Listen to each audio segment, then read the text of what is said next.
Je vous invite à incliner vos têtes pour la prière. Éternel, notre roi, notre Seigneur, notre Dieu, nous te louons, nous te glorifions, nous te magnifions, nous t'exaltons, toi qui es digne de honneur, louange, grandeur, majesté et pouvoir et puissance, toi qui es, qui as été et qui viendras. Au nom de Jésus-Christ, notre Sauveur et Seigneur, nous te disons merci pour cette occasion que tu nous accordes encore une fois d'étudier ensemble ta parole avec tes enfants. Nous te confions, Seigneur, cette parole afin que toi, Seigneur, tu nous parles et que nous, tes serviteurs, nous puissions écouter et distinguer ta voix. Nous te demandons et nous te supplions par les mérites de notre Sauveur et Seigneur Jésus-Christ. Amen. Le titre de notre étude de ce soir, vous l'avez sans doute vu sur l'affiche que nous avons partagée. Eh bien, nous vous repartageons le titre « Mes brebis attendent ma voix ». C'est un bon titre. Mes brebis entendent ma voix. Eh bien, mes chers frères et sœurs, c'est un titre qui nous inspire la joie, qui nous inspire l'espérance et qui nous inspire que nous sommes en communication permanente. Mes brebis entendent ma voix. Veux-tu entendre sa voix? Es-tu familier à sa voix? Qu'est-ce que ta voix te communique? Comment est-ce que tu peux rentrer en communication avec celui-ci? C'est toutes des questions que nous pouvons nous poser, mais nous n'allons pas les répondre dans cette seule étude parce que ça prendrait longtemps. Mais je vous invite à même temps à prier et à supplier le Seigneur afin que lui-même puisse vous parler à travers cette simple introduction. Eh bien, c'est un texte que nous trouvons en Jean, chapitre 10, versets 27 et 28. Et c'est Jésus, le bon berger, qui disait ces paroles. Mes brebis entendent ma voix. Moi, je les connais et elles me suivent. Je leur donne la vie éternelle. Elles ne périront jamais et personne ne les arrachera de ma main. Ce sont des riches paroles, des paroles très, très émouvantes, des paroles très encourageantes que nous sommes là. Eh bien, si nous sommes dans la bergerie du Seigneur, eh bien, la parole dit que nous devons entendre sa voix. Et les paroles de Jésus lui-même nous rassurent qu'il nous connaît et que nous le suivons. Et il continue de dire, je leur donne la vie éternelle. Je ne sais pas ce que tu cours derrière dans ta vie ces jours-ci. Je ne sais pas ce que tu passes du temps à courir derrière, à rechercher, à pourchasser, à consacrer toutes tes énergies. Même certains prêts jusqu'à l'agonie. Mais j'aimerais savoir sur la chose sur laquelle tu concentres tes ambitions, tes prières, est la même chose que le bon berger veut donner. Voici ce que le bon berger veut donner. Je leur donne la vie éternelle. Une parenthèse, j'avais écouté, c'est intéressant, avant d'aller très loin, nous étions dans un mariage et le pasteur nous a parlé d'un jeune qu'on a posé la question. Après lui avoir raconté l'histoire de Lazare et de l'homme, du riche. Vous savez, Lazare, le pauvre et Lazare et le riche, qu'on n'a pas donné le nom. On a décrit comment Lazare a vécu toute la vie dans la pauvreté et quand à la fin, il s'est retrouvé dans la poitrine d'Abraham dans le paradis. Et que le riche qui avait vécu dans toute l'opulence, dans la richesse ici sur terre, il s'est retrouvé dans l'enfer à la fin de cette vie. On a demandé à un jeune homme, voulais-tu être Lazare ou bien le riche? Et quand le jeune a répondu, il a dit, bon, moi j'aimerais être le riche sur la terre et devenir Lazare dans le paradis. Je ne sais pas si certains d'entre nous continuent à réfléchir comme le jeune, mais probablement il faut faire un choix. Le choix du jeune n'était pas bon, il est partagé. Et la plupart d'entre nous, c'est comme ça. Nous voulons avoir le gâteau de ce monde et le manger et nous satisfaire, nous remplir le ventre. Et nous voulons en même temps rentrer au paradis et vivre avec Jésus éternellement. Mais je suis un peu déçu de vous dire que ça ne se passe pas comme ça. Ou bien tu es Lazare sur la terre, tu seras Lazare dans le paradis, ou bien tu es le riche sur la terre et tu seras le riche dans la guerre. Mes frères et sœurs, voici ce que Jésus promet. Et beaucoup de chrétiens ne veulent pas ce que Jésus promet parce qu'ils veulent d'abord avoir le gâteau et le manger sur cette terre. Et c'est ça qui nous fait que nous n'arrivons pas à nous séparer de cette terre. Mais voici ce que le bon berger dit. Moi, je les connais et ils me suivent. Maintenant, où est-ce qu'il est passé? Rappelle-toi du chemin que Jésus a traversé quand il était sur cette terre.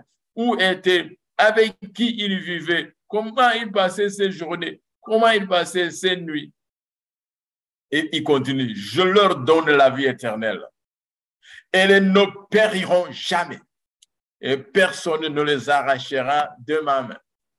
Eh bien, on raconte que dans l'année 2005, un berger turc dans la Turquie, qui, comme d'habitude, était sorti avec ses 1500 moutons pour les paître dans la prairie, eh bien, vous savez qu'au moins dans les pays à l'Est, au Moyen-Orient et même au Occident, il y a beaucoup de brebis. Un berger, un seul berger peut se retrouver justement avec 1500 têtes de moutons. Eh bien, son berger, il y a eu quelque chose d'étrange qui s'est produit. L'un des moutons du troupeau a sauté de la falaise sans aucune prévision. Un mouton s'est levé, il a sauté la falaise, il s'est détruit. Et du coup, immédiatement, tous les 1500 moutons ont couru et ils se sont précipités de dessus la falaise. Et on a perdu beaucoup de moutons quand on est parvenu à les atteindre et à commencer à identifier comment ils étaient, certains blessés, d'autres morts, d'autres un peu. On a trouvé qu'en fin de compte, 450 moutons avaient péri, morts, il n'y avait plus rien à faire. On a pu récupérer un peu 1000 brebis. Eh bien, les moutons sont des animaux de groupe. On dit que ce que fait le mouton de tête, ça veut dire le mouton principal. Parce que quand vous allez le voir, vous allez trouver croisent la route, vous allez voir qu'il va y avoir un mouton en tête et les autres vont suivre. Eh bien, ici, on nous dit que ce que fait le mouton de tête, tout le monde le verra. Que ce soit en sautant une falaise ou bien que ce soit en s'essuyant au cou, tous les autres vont faire. Par conséquent, les scientifiques appellent cela l'effet de troupeau. Et on l'applique même en la mentalité des gens. Vous savez que pourquoi Jésus s'est identifié au berger et qu'il nous a identifié avec le troupeau, les moutons, en fait, que c'est le mouton, les brebis, c'est l'être qui s'assimile beaucoup au comportement et à la mentalité de la race humaine. Ce que l'un fait et les autres ont tendance à le faire. Ils ont dit, les scientifiques sont allés jusqu'à dire que quand vous voyez les gens, quand quelqu'un dans un groupe, dans un grand troupement de gens regarde au ciel, vous allez voir que tout le monde commence à se mettre à regarder au ciel sans savoir même qu'est-ce qu'il regarde. Donc, il y a des moments cependant où les gens ne suivent pas la foule. Et les scientifiques n'arrivent pas maintenant à savoir. Et il dit que même dans les brebis, ça arrive qu'il y a des brebis qui ne suivent pas la foule. Mais si les brebis ne suivent pas la foule aussi, on se pose des questions. Qu'est-ce qui ne va pas avec cette brebis? Est-ce qu'elle souffre de dépression, ou bien de folie, ou bien d'amour brisé, ou bien y a-t-il d'autres raisons? Eh bien, je voudrais vous dire que ici, mes chers frères et sœurs, même si on pense que les brebis et les gens, nous avons une même mentalité, un même comportement de suivre, comme on dit en français, suivre moutonnement. Vous connaissez cette expression, suivre moutonnement, ça veut dire suivre sans savoir où on va, et même s'il faut aller vers le précipice, et on y va. Eh bien, mes chers frères et sœurs, ça, c'est un danger très inquiétant pour la race humaine. Eh bien, Jésus qui nous connaît, qui nous a créés, pour contrecarrer son danger, vous allez trouver quelque chose qui doit se faire, qui s'est fait, quelque chose que Jésus a fait, et vous allez me demander, c'est quoi, qu'est-ce que Jésus a fait pour briser cette tendance de suivre moutonnement, même s'il faut aller vers la perdition? Eh bien, permettez-moi de vous partager encore mon écran et nous allons lire un texte. Bien, c'est le texte que nous allons trouver. On va voir la dispersion des brebis. Nous lirons en Zacharie chapitre 13, verset 7. La version Louis II dit ceci. Épée, lève-toi sur mon pasteur et sur l'homme qui est mon compagnon, dit l'Éternel des armées. Frappe le pasteur et que les brebis se dispersent. Si vous voulez, je vais m'arrêter par là. Mais la parole qui suit, je tournerai ma main vers les faibles. Frappe les faibles et frappe le berger. Et qu'est-ce qui va arriver aux brebis? Les brebis vont se disperser. Eh bien, mes chers frères et sœurs qui m'écoutez, pour que Dieu puisse nous sauver de l'effet de troupeau qui consiste en suivre moutonnement sans savoir où il faut aller, eh bien, mes chers frères, il doit y avoir une dispersion de troupeaux. Ça vous paraît étrange. Ça vous paraît étrange, mais c'est ça qui doit malheureusement ou heureusement, se faire. Il doit y avoir une dispersion. On doit disperser les troupeaux afin qu'on puisse distinguer ces troupeaux qui ont une qualité de ne pas suivre moutonnement. Ces brebis qui ont la qualité de se distinguer et de prendre une direction en suivant seulement le berger au lieu de suivre les autres moutons. Remarquez bien que les brebis que nous venons de voir en Turquie, ils n'ont pas suivi la voie du berger, mais ils se sont mis à suivre la voie ou bien le comportement ou bien la tendance d'une autre brebis. Et ça, c'est dangereux pour nous si nous allons nous mettre à suivre moutonnement sans savoir où il allait. Maintenant, pour résoudre cette question, et Dieu a introduit un élément étrange. Il a frappé le pasteur et il a permis aux brebis d'être dispersées. Vous vous rappelez que cela est arrivé à Gethsemane et quand on venait prendre Jésus de force et quand on venait l'arrêter, vous vous rappelez que tous les disciples de Jésus ont couru dans les différentes directions. Chacun a couru pour se sauver. Maintenant, il fallait qu'à la fin, on puisse venir retrouver les brebis parce qu'ils étaient dispersés, mes chers frères et sœurs. Eh bien, nous continuons, nous allons lire un autre verset pour voir un autre élément qui a dispersé le troupeau. On vient de voir qu'ils ont été dispersés parce qu'on a frappé le berger.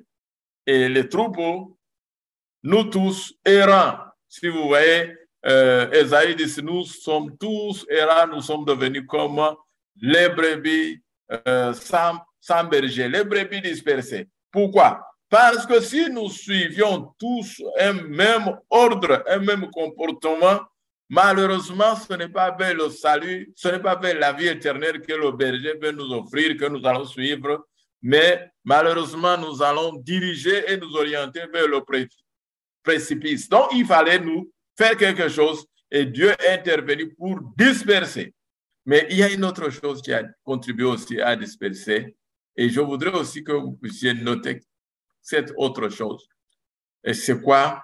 C'est ce qu'on trouve en Ézéchiel, chapitre 34, verset 5. Eh bien, il est dit, elles se sont dispersées parce qu'elles n'avaient point de pasteur. D'abord, nous venons de voir que le pasteur a été frappé. Eh bien, les brebis se sont dispersées. Mais il y a eu aussi une autre chose qui s'est passée dans la bergerie. Les pasteurs ne sont plus devenus fidèles, les pasteurs entre guillemets, parce qu'il y avait un seul pasteur, c'est lui qui dit « je suis le bon berger » et c'est lui que les bergers attendent la voix et le suivent. Maintenant, quand il n'y a pas de pasteur, qu'est-ce qui s'est passé? Les brebis sont dispersées et elles sont devenues la proie de toutes les bêtes des champs. Elles se sont dispersées. Mes chers frères et sœurs, nous tous égarés, chacun, et voilà ce qui nous est arrivé. Voilà ce qui est arrivé à l'être et à la communauté humaine. D'un côté, c'est mauvais parce que c'est déplorable, parce qu'on a quitté le bergerie, on a quitté la bergerie, on a quitté le bercail et on s'est égaré. Mais en même temps, comme vous le savez, nous avons un bon berger qui a pris sur lui tout le péril de nous retrouver à tout prix. eh bien, c'est celui-là qui a accepté d'être frappé pour que nous soyons dispersés. Et par la suite, il est en train d'aller vers tout un chacun, en train de chercher ses brebis. Ceux-là qui reconnaissent sa voix, ceux-là qui le suivent, ceux-là qui ne suivront pas un autre, ceux-là qui ne vont pas suivre moutonnement, mais il veut des brebis qui vont suivre avec intelligence. Mon frère, ma soeur qui m'écoute ce soir, fais-tu partie de ces brebis qui vont suivre le berger quoi qu'il en coûte? Ou bien tu veux dire, je suivrai trop tard. Ou bien tu vas dire, j'ai trouvé de l'herbe un peu bonne ou bien de l'eau un peu salée ici. Je vais boire et jouer dans l'eau en attendant. Et quand je serai dans le besoin, je vais chercher le berger. Mes chers frères et sœurs, nous devons chercher à suivre le berger quoi qu'il nous coûte. Nous allons continuer avec notre étude. Eh bien, nous allons voir le bon berger. Eh bien, il se faisait décrire, il s'est décrit lui-même, le bon berger, dit que lorsqu'il a fait sortir toutes celles qui lui appartiennent, il marche devant elles et les brebis le suivent parce qu'elles connaissent sa voix. J'aimerais te demander, toi qui m'écoutes ce soir, est-ce que tu connais sa voix? Es-tu sûr que tu sais distinguer sa voix parmi les 1000 voix? Quand il y a la dispersion, on est dispersé dans la forêt, combien de voix sont en train de compétir sur nos oreilles? Le hurlement des chacals et des loups, les hurlements des lions, les cris des hommes, les cris des oiseaux, les cris ou bien le ronflement du fleuve, de l'océan, des tempêtes, les tonnerres, tellement de bruit circulent autour de nous dans le monde quand nous retrouvons dans les grandes villes. Le bruit des ambulances, quelquefois ça nous préoccupe. Nous nous demandons même qu'est-ce qui est arrivé à ces gens qu'on est en train d'emporter comme ça en criant. Le bruit des avions, le bruit des bateaux, le bruit des vélos, le bruit des motos, le bruit des fêtes, de la musique. Toutes ces voix qui sont en train de compétir sur nos oreilles, il y a la question que je te pose. Est-ce que tu peux distinguer la voix du berger et ne suivre que le berger? Eh bien, en Jean 10, verset 14, Jésus continue à dire que je connais mes brebis et mes brebis me connaissent. Mes chers frères et sœurs, je voudrais que nous voyions un peu quelques paroles et nous allons clôturer. Parce que ici, comme je dis, je ne veux pas couvrir tout le sujet, mais je voudrais que l'on puisse se poser cette question. Est-ce que je connais? Est-ce que j'attends la voix? Est-ce que je suis sûr que quand il parle, j'écoute et que quand je parle, il écoute? Alors que le berger, ça, nous allons lire dans le livre de Jésus-Christ. C'est un livre écrit par la servante du Seigneur, Ellen G. White. Si tu ne l'aimes pas, bien sûr, tu n'as pas encore entendu parler d'elle, ce n'est pas grave. Mais essaie de voir ces paroles et tu verras que ce sont les paroles qui n'ont pas été écrites par hasard, mais ce sont les paroles qui ont été écrites par quelqu'un qui avait au moins goûté à la source. Et il dit, à la page 477, paragraphe 2.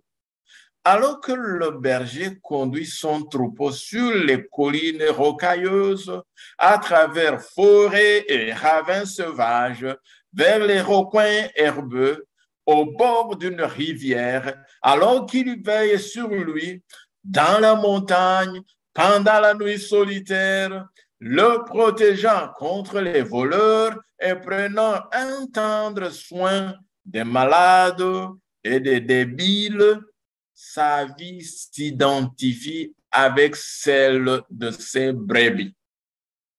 Ceci nous rappelle l'histoire de Jacob quand il racontait à son beau-père Laban, le père de Léa et de Léa et de Rachel. Il disait que je n'arrivais plus même à attraper le sommeil. Parce que pendant la journée, c'est le soleil accablant qui m'a frappé à la poursuite des brebis, à la recherche de la prairie et du bon pâturage. Et pendant la nuit, je devais veiller contre les bêtes, contre les maraudeurs, contre les voleurs, et je n'avais plus de sommeil. Eh bien, vous vous rappelez aussi que notre berger, il est dit qu'il ne sommeille ni ne dort. On continue à lire. Un lien à la fois fort et tendre. Est-ce que vous pouvez combiner les deux là? Un lien à la fois fort et tendre le rattache aux objets de sa sollicitude. Quelque grand que soit le troupeau, le berger connaît chacune des brebis. Amen. Chacune d'elles a son nom particulier et elle répond quand le berger l'appelle. Mes chers frères et sœurs, je voudrais que vous puissiez vous remarquer qu'on ne peut pas vivre, se comporter comme on est seul dans son monde, comme on est perdu, ou bien comme, même si tout le monde autour de toi semble ne pas se préoccuper de toi, même si tout le monde semble ignorer ton souci, ton problème, ignorer ce que ton cri, eh bien, il y a l'oreille de notre berger qui nous entend, qui nous écoute, qui nous voit dans la détresse, dans la joie, dans la peine, dans la souffrance, dans l'angoisse, dans l'isolement et même dans la foule immense, même si nous sommes au milieu de 5 000 ou 10 000 ou bien 50 000 personnes, il nous connaît. Eh bien, Jésus nous connaît individuellement, mes frères et sœurs. Il est sensible à nos infirmités. Il connaît la maison où nous vivons et le nom de chaque habitant. Vous savez, il y a dans ces jours, la technologie s'est tellement développée. La technologie s'est tellement avancée que on arrive à quitter la maison et votre téléphone, ces derniers jours m'a surpris. Chaque fois que je quitte la maison, mon téléphone, il me dit le temps, 15 minutes pour arriver au travail. J'ai demandé, mais à mon téléphone, je me suis demandé comment mon téléphone a su où je travaille. Je n'ai jamais écrit dans le téléphone que c'est ici que je travaille telle part. Je n'ai jamais dit à mon téléphone ce que je fais. Mais mon téléphone s'est tellement habitué à mes mouvements qu'il a commencé à me dire le matin quand je quitte la maison que voici, il te faut autant de minutes pour arriver au travail. Ce n'est pas ça seulement. Mon téléphone était tellement sophistiqué que j'ai commencé à trouver qu'il me disait que il te reste, donc quand je démarre pour quitter là où je suis pour aller à la maison, le téléphone me dit, tu as 24 minutes pour arriver à la maison. J'ai dit, ça c'est étrange. Comment est-ce que le téléphone a su même où se trouve ma maison, où j'habite? Mais je voudrais vous demander la question. Si mon téléphone, aussi bête qu'il puisse être, parce que si je suis égaré, il ne va pas aller me chercher. Si on vient me prendre, il ne va pas m'aider à fuir. Et si on m'arrête, il ne va rien faire. Si on le prend et on le vole, il ne va pas retrouver ma maison. Mais au moins, il est tellement, même s'il est bête, il est devenu très sophistiqué, intelligent, qu'il peut me dire, regarde, il te reste 25 minutes pour arriver à la maison. Ils te font 10 minutes pour arriver au bureau. Et je vous demande une chose. Si mon téléphone peut jusqu'à identifier d'où je viens et où je vais, qu'est-ce que vous pensez de notre Seigneur qui nous a créés? Il connaît le village où tu habites. Il connaît la maison. Même si c'est dans une grande ville où il y a des gratte-ciels, si tu te trouves dans un immeuble de 30 étages, peut-être si tu te trouves dans le 18e étage, sur une porte, la 21e porte, qu'importe.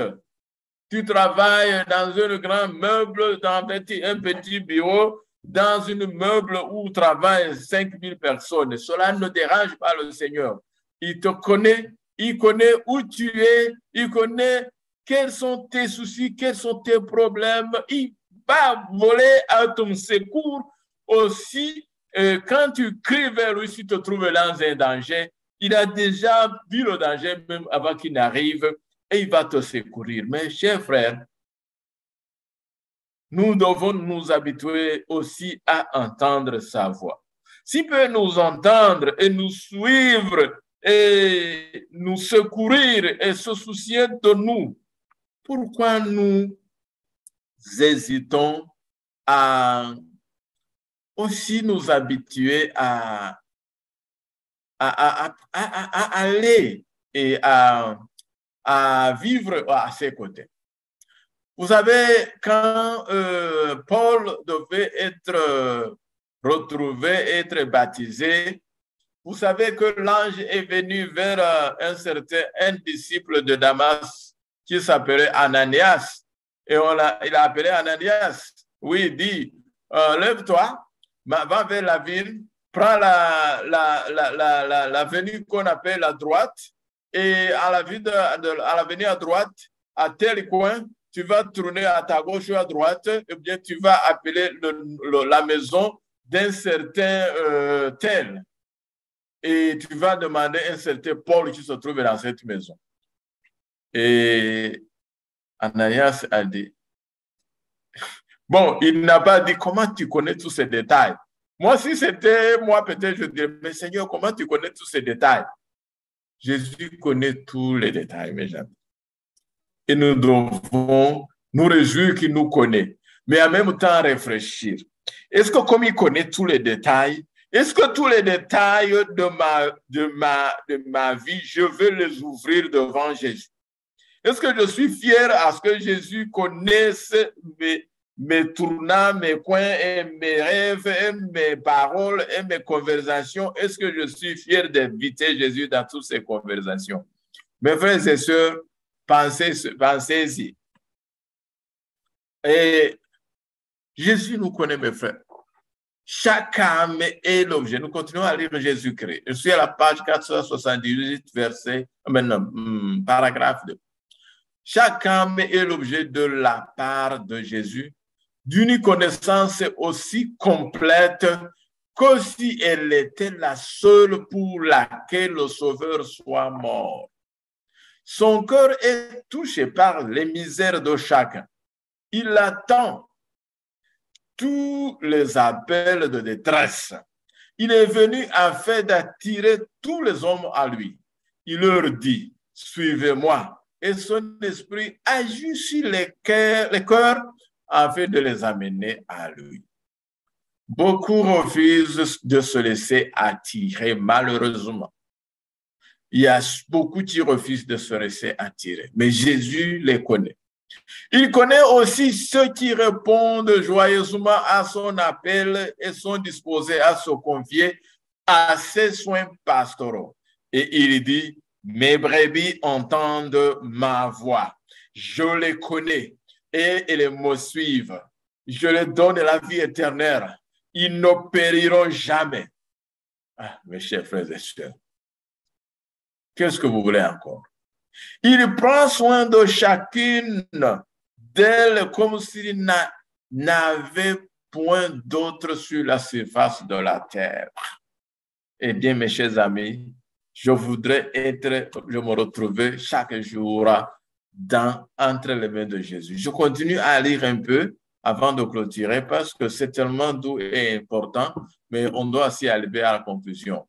bien qu'il soit monté en la présence de Dieu et qu'il partage le trône de l'univers, Jésus n'a rien perdu de sa compassion. Quelquefois, nous disons, oh, si Jésus était encore sur la terre, il nous aurait secouru, il aurait entendu ma requête, il aurait répondu à ma supplication. Jésus n'a rien perdu de sa compassion, mes frères. Son tendre cœur reste accessible aujourd'hui encore à tous les malheurs de l'humanité. Sa main percée reste étendue pour bénir plus abondamment les siens qui se trouvent dans le monde. Il dit, et ils ne périront jamais. Et personne ne les arrachera de ma main. Mes chers frères, l'âme qui s'est donnée au Christ est plus précieuse à ses yeux que le monde entier. Je ne sais pas si vous allez crier avec moi, alléluia. L'âme qui s'est donnée au Christ est plus précieuse à ses yeux que tout le monde entier. Pour sauver une seule âme dans son royaume, le Sauveur y consentit à passer par l'agonie du calvaire. Jamais il n'abandonnera une âme pour laquelle il est mort, à moins que ceux qui le suivent ne préfèrent le quitter. Il les retiendra fortement. Mes chers frères et sœurs, moi, je veux m'attacher et me cramponner sur la main forte de mon Sauveur, la main qui a été percée pour me sauver. Je ne sais pas en ce qui te concerne. Eh bien, je lis encore un paragraphe et on va clôturer. Dans toutes nos épreuves, nous avons un assistant, nous avons une aide, quelqu'un qui ne nous fait jamais défaut. Il ne nous laisse pas seuls à lutter contre la tentation, à combattre le mal, pour être enfin écrasé par le souci et les douleurs. Non, bien qu'il reste caché aux yeux des mortels, sa voix pénètre en nous par l'oreille de la foi. Sois sans crainte, il dit, je suis le vivant, j'étais mort et me voici vivant au siècle des siècles. J'ai connu vos luttes, j'ai affronté vos tentations, j'ai connu vos larmes, j'ai pleuré moi aussi. Je connais les douleurs intimes qu'on ne confie à aucune oreille humaine. Ne pensez pas que vous êtes délaissés et privés de consolation, mes frères et sœurs. Mais si votre douleur nous fait vibrer les cordes, même si votre douleur nous fait vibrer les cordes d'aucun cœur sur la terre, regardez-moi et vous vivrez. C'est ce que Jésus nous dit. Nous lisons ces paroles. Jésus-Christ, page 479, verset 3. Mes chers frères et sœurs, nous arrivons vers la conclusion et nous allons lire. Je vais lire ce verset et nous allons clôturer. Et je voudrais, avant que je ne lise ce verset, je voudrais t'inviter, mon frère, ma soeur, toi qui m'écoutes, à prendre position. Il ne faut pas vaciller entre Jésus et le monde. C'est ça le problème de beaucoup de croyants, de beaucoup de ceux qui se disent croyants en Dieu. Ils veulent se trouver dans le monde ici comme le riche et se trouver dans le paradis comme Lazare. Ce n'est pas comme ça que ça va se passer. Ou bien tu as vécu ta vie sur la terre comme Lazare, parce que Jésus dit, aidez les pauvres en l'esprit, car ils hériteront le royaume des cieux. Ou bien tu vas être le riche, il va dire, maudit les riches. Il est dit que c'est pour cela qu'il est difficile pour les riches d'entrer dans le royaume des cieux. Il est même plus difficile, plus facile pour un chameau de passer par l'œil de l'aiguille qu'un homme riche entre dans le royaume des cieux. Et ici, la richesse dont nous parlons, c'est la richesse dans les choses de son monde.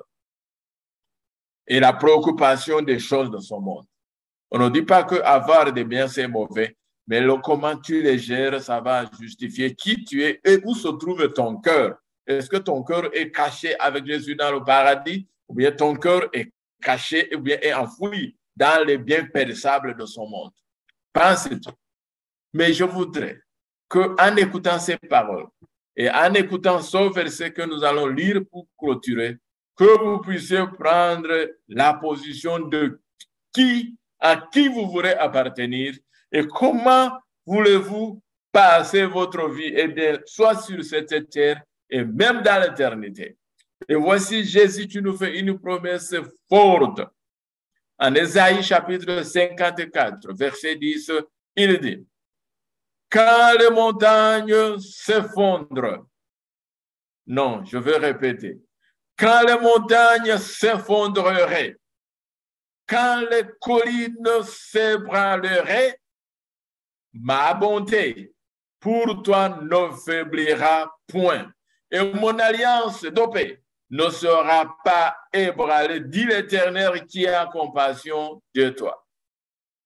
Mes chers frères et sœurs, nous allons clôturer notre étude de ce soir et en invitant chacun qui a prêté attention à cette parole, eh bien, à se consacrer à ce que dit la parole du Seigneur, à choisir aujourd'hui à qui vous voulez appartenir et à qui vous voulez confier votre vie et où vous voulez enfouir vos trésors.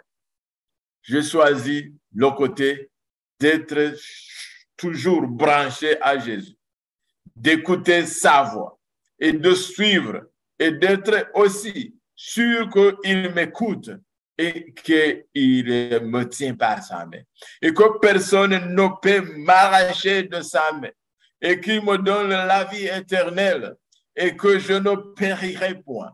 Moi, j'ai choisi de l'appartenir. Je ne sais pas ce que tu as choisi. Prions ensemble. Notre Dieu, notre Père, toi qui nous aimes tant jusqu'à donner ton Fils Jésus pour mourir pour la croix. Toi qui as accepté que nous soyons dispersés afin que nous puissions retrouver le chemin qui nous mène vers la vie éternelle en écoutant et en suivant la voix de notre maître, de notre pasteur, de notre berger. Aide-nous ce soir à écouter sa voix, à distinguer sa voix parmi les millions de voix qui nous attirent dans différentes directions et à suivre jusqu'à la vie éternelle. Telle est ma prière au nom et par l'amour de notre Sauveur Seigneur Jésus. Amen.